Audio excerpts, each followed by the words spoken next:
Hello, everybody. My name is Ezra Royal, And I'm Heaven Williams. and welcome to Hollow's Fright. And today we're going to be talking about Fear Street Part 2, 1978.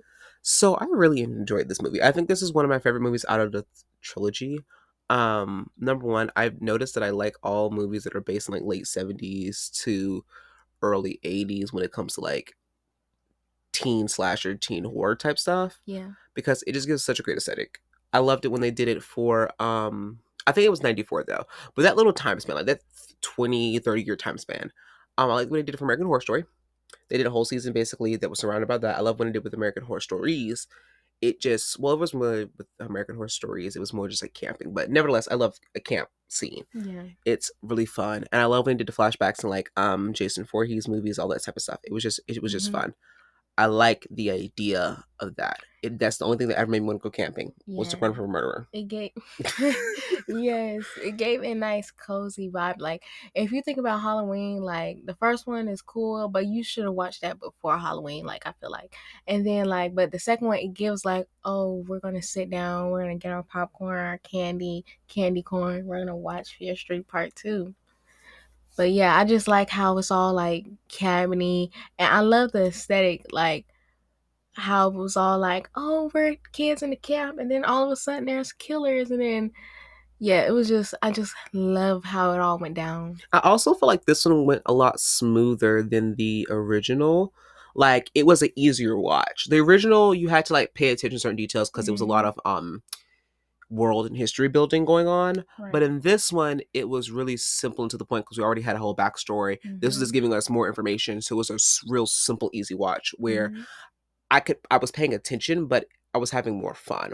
At least rewatching it. When I first watched it, they all felt the same, as in like I enjoyed them all. They were all easy, cool, fun watch. But rewatching it, the first one, I'm not gonna lie, was a little bit of a drag because it was like, okay, we already know this. We've seen this. Yeah. But this one, it was just I could just get back into it like I was watching it over again for the first day.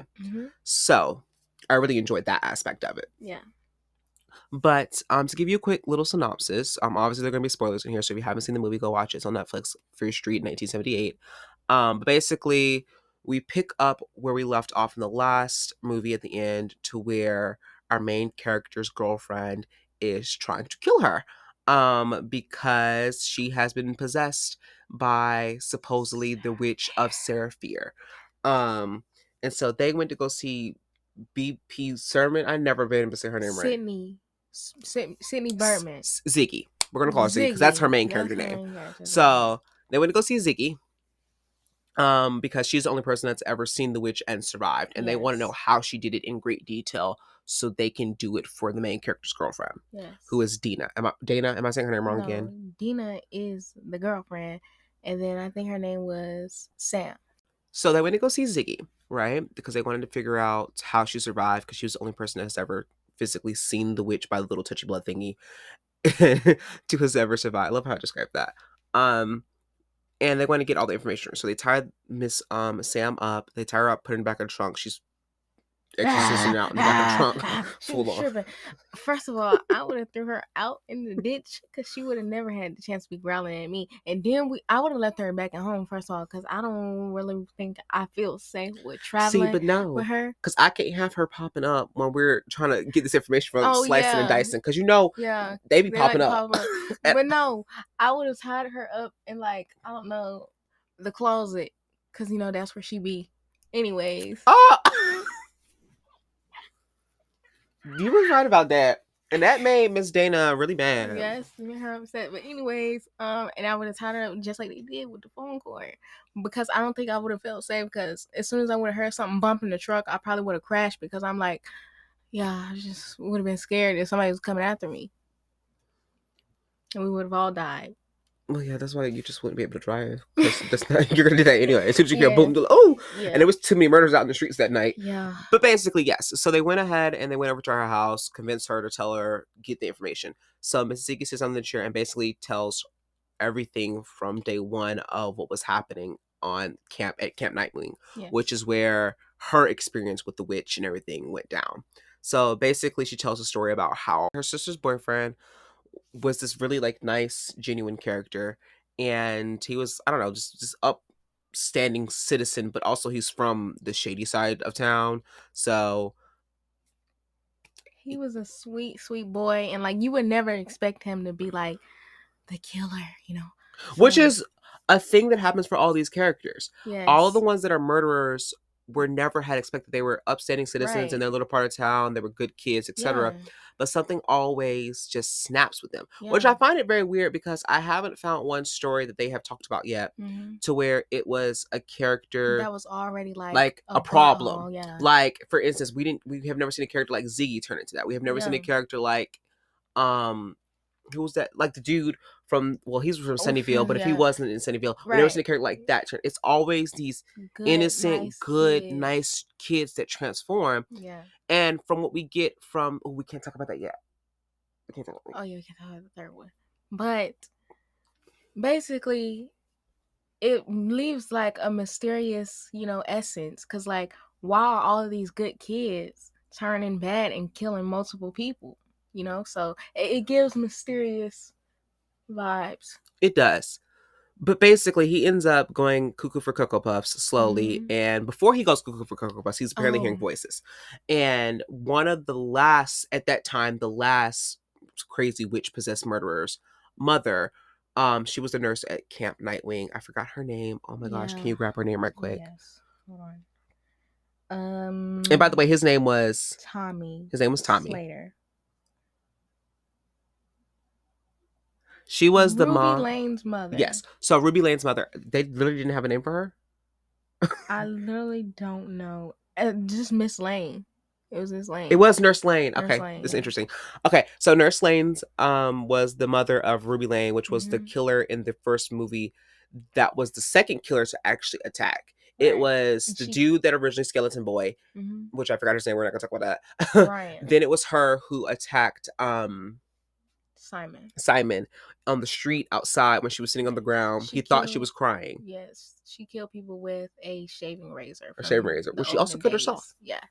But she was the second victim, well, the first monster during that time period, right? Yeah. So it was her.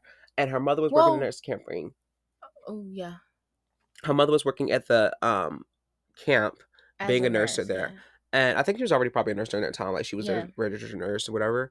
But she was obviously going through it. She couldn't figure out how her nice daughter, who good student, like everything we just said earlier, Yeah. could transform into that and just end up snapping and killing all of her friends and then herself. She just couldn't realize how that would be possible.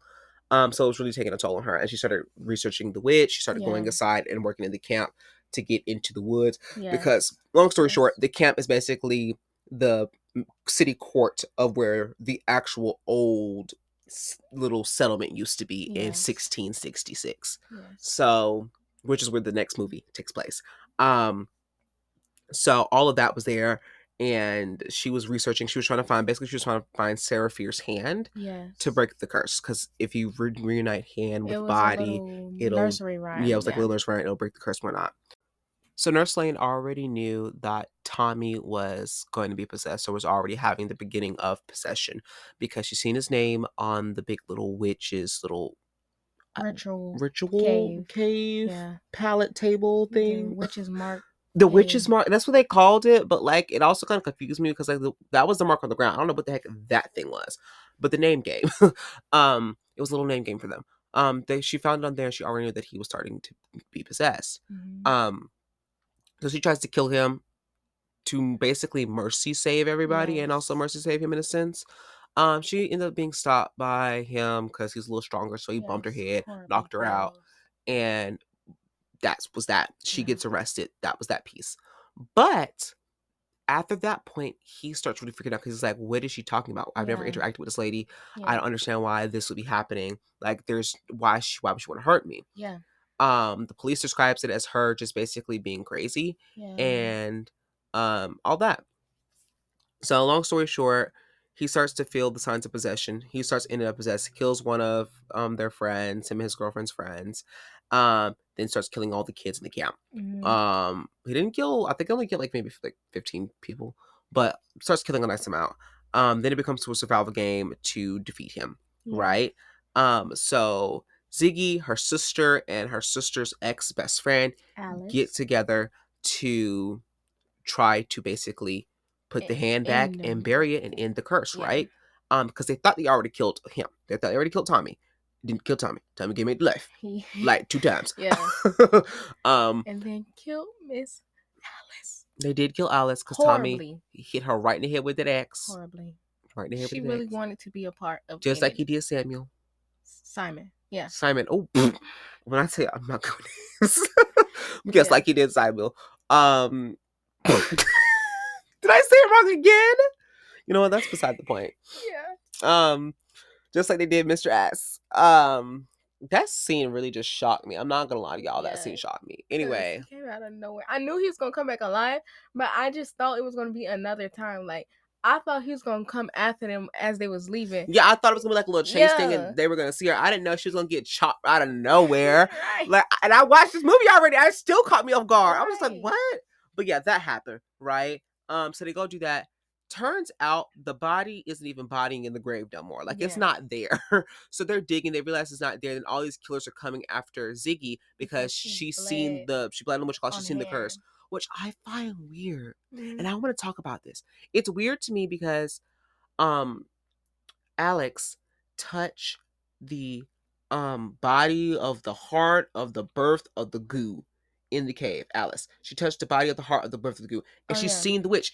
She's seen she didn't see the exact she's seen like she didn't see the witch. She's seen the killers, all of the killers. She did not see the witch. You're right. She's seen all of the killers. Yeah. But my thing is why what's the connection and why would I not want to kill her from seeing all of that? Yeah, I don't know. Maybe because most people already knew about the killers. Yeah, but like why would I not want to kill them from seeing everything under the cave, like the little heart beating thingy? But it's so worried about them finding out the truth about Sarah Fierce, which we'll get into part 3. But why not do a precaution thing if it was a precaution, you know, to make sure nobody found out the truth about Sarah Fear and all that? Yeah. Why not also do that? Oh, these kids are in the witch cave where they probably shouldn't be, and they seem basically what I'm guessing is our most valuable piece of this whole thing. Maybe we should kill them so they don't come back. Because even if people find out the truth about the curse, that isn't going to stop the curse from happening, to my knowledge. Nobody would believe them, maybe. Well, see, same thing. Okay, people already don't believe that the witch is real. Right. So why would them saying, hey, Sarah Fear XXX, this happened, why would people believe that either? That was a bit of correlation to me that just didn't rack in my brain for some reason. But that's beside the point for now. So that happens. They figured out the witch. So her and Ziggy, her sister and Ziggy, have to get together and basically fight their way out. Yes. Her sister sacrifices herself to give Ziggy a chance to live. Yeah. And this girl run into the peppermint looking man with a little knife and just get jabbed up because she's too busy looking at her sister. I don't know how they survived so long. I don't know how she was running back life because they were stabbing and chopping and stabbing and chopping and stabbing in the chest, in the throat, everywhere. Like, and I'm just like, and their bodies just jumping like they being. You ever seen the ER things? Oh yeah, where they get shot. This is what it looks like on their chest, and I'm just like, okay, yeah, it was crazy. But how are y'all still alive? But somehow Mr. Good came and saved her. Did a little CPR. I guess got some of that blood out them lungs and got her back to beating and breathing. Right. But after that, it was just like that was over. Yeah. So truthfully, we didn't see how it stopped for her. We didn't get that story piece. Yeah. All we got was that she died. Yeah. Just like Sam died. Yeah. Like just like Dana's girlfriend died. And they both came back to life, but except Ziggy's name wasn't added to the board. A little stone board. Oh yeah. That's the only difference. So I do not understand why her name was added and the other girl's name was not. And it was specifically to kill, I'm guessing, Dana and them. But why would they need to kill them? They didn't see anything. They didn't see the witch's mark. Yeah. They didn't see none of that. So that's my confusion. It's just like these people seen a lot less and they don't know the truth about this at all either. But and like that's even more suspicious because why would there be another killer that quick? It was only supposed to be like a killer every like couple of centuries or a century. Not a century. I think it was like every couple decades. So like every like 10 years there would be like a new killer. Yeah, so why would it be another name added that quick? That's something to think And so about. I don't know what it did. I'm guessing like, okay, maybe one of the witches situations added that name, but why? What was the purpose? You got your kills that you needed because the murder people killed a whole bunch of people. The dude that was supposed to be brung into that to kill people that decade, skeleton dude, he did that. He killed a nice Yeah, amount of people. And then your other killers came back and killed even more people. You killed like yeah, a whole hospital waiting room of people. yeah. What was the reason to kill more people? Especially you're specifically targeting a Maybe, girl that didn't even say anything. maybe at that time, the goods were trying to do something bigger, and so they needed, I don't know, more to work with. I don't know. That's crazy. But anyways, can we talk about Ziggy and Officer Good's relationship? It was so It cute in was the so backstory. It cute. was Yes. so cute in the backstory, and I really wish it would have became a thing. Yes. And I mean, I get why he didn't believe her, quote unquote. Yeah. But I want to know how that went down because he was not a believer. Oh, there's so many things, and I guess well, we can say this: we already know that the Good family is involved in that situation, right? We've Yes. already been alluding to that. But my thing is that nobody didn't sit down with him and tell him about this history. Yeah. He didn't even believe it was true. Yeah. Or maybe he did. Maybe he did, and he was trying to get her to not believe it. He was like, if you believe that, I'll be like, no, they don't believe in that. That's stupid. But then I feel like Maybe he was playing her the whole but time. no, that's my big thing against it is because I just don't understand how if his family are the people because we still don't know who writes the names on the board. We still don't know none of that. We just know the good family's involved and that they I don't benefit think from they it and get they to started it. choose. But that's something I don't know if they could choose because why would you choose to have a murderer go to the camp where your child is? Yeah. The family that's supposed to be doing this. Yeah. And it's not like the demons or possession don't attack them. He was literally attacked for just being in the way. Mm-hmm. So it's not like they have this prerogative like, okay, harm everybody, but if there's ever a good in the area, don't harm them. Like they Yeah. are going to attack to attack. Yeah. So my thing is, it doesn't make sense for somebody to manually add that. And it's not like he's just a second set. He's not important. Everybody in the town, this movie sets up him from the beginning to being the prodigal son, the replacement of his father because his father died. Yes. So he's not like a little extra kid, like the extra spare, Mm-hmm. and there's actually a main son. He is the main son. Yeah. So I don't understand why he why there was a killer in such close Range of them. range of them. Okay. Why would it be sent there? Yeah. So that was my thing is. So I don't know if that's like a plot hole or like in the new movie French. I don't know if they're doing like a whole series or just gonna do a new movie, but when the new one comes out, that's gonna explain some. Yeah. Because we don't know how the names get on the board. We just know that they magically appear. We got a little hint in number 3 of how that happens. We'll get to that when we get to that. But it just didn't make sense. It just didn't make sense for me. Because if I ran a cult of family of my with my family that gave us nothing but good luck in our town, I would not send a murderer to where my son was if I knew I couldn't control the Yeah. murderers. If I knew that the curse itself or the witch energy itself controlled them, I would not send it. Or either I would tell him he can't go. And I guess his dad was dead, but like we said, somebody has to be teaching them how to do something. I guess. Yeah. So that person, I'd be like, yeah, you're not going to camp this year. You're not doing that, or else we're gonna put somebody else's name there because we don't need them to be near you because it Yeah. just doesn't make sense. And mind you, the older kids here, they weren't just camp. It's not like, oh, well, they didn't know that maybe they didn't know that the killer would be going there. Da da da. This they would have known because all the older kids there, they weren't like campers. They They were were like they were like the leaders. leaders. So they had to sign up and basically get hired for that Yeah. position. So they just didn't like pop up to camp. They were there since day one, planning, setting everything up, organizing with kids. That's where all these were. Mm-hmm. So they would have known that him and this person would have been there for months before camp even started, probably Yeah. at least a 2 to 3 months ahead of time. So I just don't understand. I just don't understand. I don't understand why you would have your kid that close to a murder.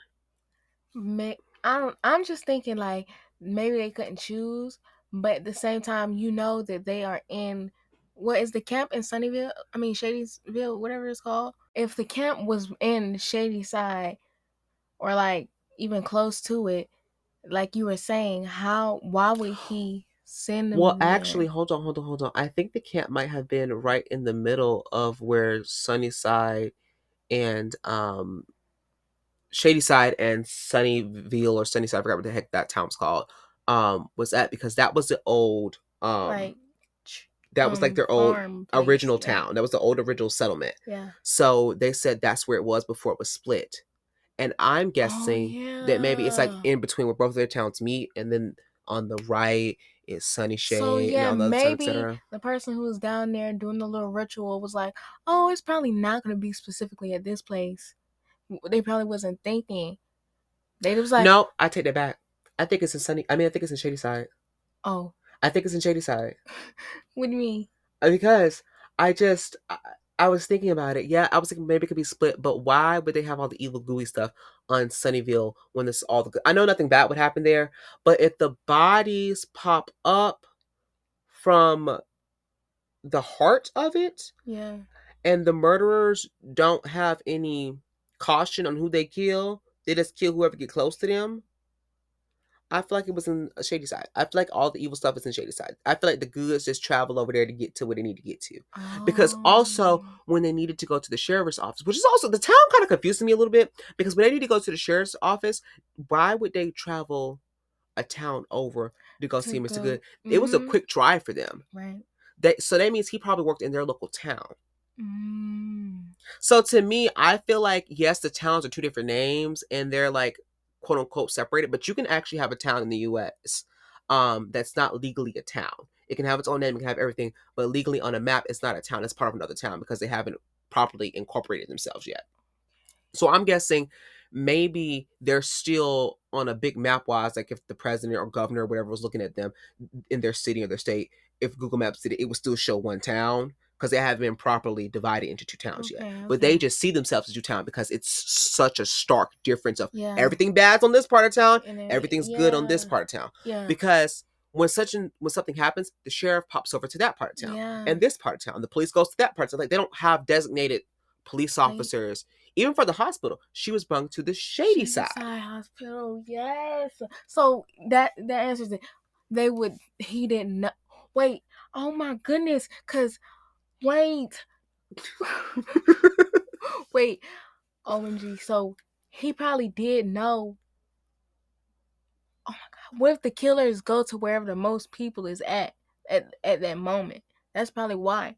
Cause it was a lot of people, a lot of kids, or like, do they specifically? But that's the thing. I don't know how they target though. Yeah, they don't specifically go because for these murders never happen on the Sunnyvale side. Yeah. So there has to be some type of affliction or attraction to specifically target that specific area. But even within, like, if I knew that I don't know where my son gonna be at this time, but he's specifically on the shady side, I'm gonna bring him home. Yeah, he probably. You can't go out today. Yeah, you ain't gonna be down there at that camp. So yeah, I understand. So it was just a little confusion. I don't know why he was out there. I don't know why he was at least not prepped on this. Because personally, if that was something, I'd be like, if you see a killer or murder, don't try to interact with it. Yeah. It's not human no more. You need to skedaddle. You need to get up out of there. Don't try to save nobody. Don't try to do nothing. Why would the family not tell the family? Like, everybody in the family should know about this. Maybe it was the age-rated thing. Because, like, in a lot of movies like that, it's like when they turn 16 or 17, where they get ready to replace the previous person, then that's when they get all the stuff dropped on them. Like, they get stuff hinted to them when they were younger, but it really gets dropped onto them when they become of age. So that was that. But overall, the movie was great. Really enjoyed it. It had a lot of pieces on it. And as you can see, it really made our brains twirl and theorize and think about it and really break it down. But in the next one, which I'm really excited for because this kind of gives us like our whole info and our whole like little breakdown stuff. I'm really excited for that. And we will see you guys next week with that, obviously. But I just, this movie was one of my best ones. Like, it was one of the best ones out of the trilogy, in my personal opinion. I love how they travel back in time. And low key, I would love to see like a mini Netflix series, 4 episodes, the events after that, because I feel like, because we see this, like, why did Ziggy have all of these clocks when she was clicking everything in her house, turning timers on? Why she have timers going every 5 to 10 minutes? I know she won't stay up for 15, 30 years because she would have been dead. No, so the clocks were for so she could check her locks every 15 minutes. See, that's another thing, girl. We know them locks ain't gonna stop because they want to get in. They're gonna bust through that window or they're gonna bust through that thing. You see, you was there. You see, he was busting through doors. They was wiggling through cracks of doors. That's not gonna stop them. So my thing is, That's something we're just gonna buy you some time. You don't need to check no locks. Because they locked. But my thing is, even then, she didn't always shut the locks when the timer went off. The timer went off, she would just stop it, go feed the dog, do this, do that. She would do different things. It's like she had her life in a routine, but I don't know why it was so. I get why it was structured, but I don't know why it was like that structured. And also, all the mapping on her walls, because she was planning something, not planning something out, but she was trying to uncover something. Yeah. What was it? What was it? She never told the kids that. Maybe what happened to her? She was trying to figure out more. I know, and I would love to see a spin-off series of Yeah. just like 4 episodes. Probably like talking about that. animated too. Animated, yeah, that would be kind of cool. Yeah. But that was that. That was Fear Street, 1978. Mhm. That was the part 2, and honestly, that's again, like we said in the first one, it's one of the best things. Sabrina just jumped off the table. That's one of the best things Netflix has made in a very long time. Like in Mhm. my personal opinion, for like horror wise, Yeah. that's one of the best things they made in a long time. And the trilogy just gets better from here. But yeah, thank you guys for watching. Rate this podcast. Mhm. We still don't have an outro, but this is gonna be our outro for now. Yeah. You can find me everywhere on all social media as Ezra Royal, Royal with 2 L's. And you can find the podcast pretty much on all social media platforms at Hollows Fright. Yep. And you can find me everywhere at Heaven Williams or Heaven Williams dot with double M's at the Williams. You said that dot so seriously. I was like, this is just in at the dot. But yeah. Yeah. Thank you guys for watching, and we will see you guys next week. Bye-bye. Bye.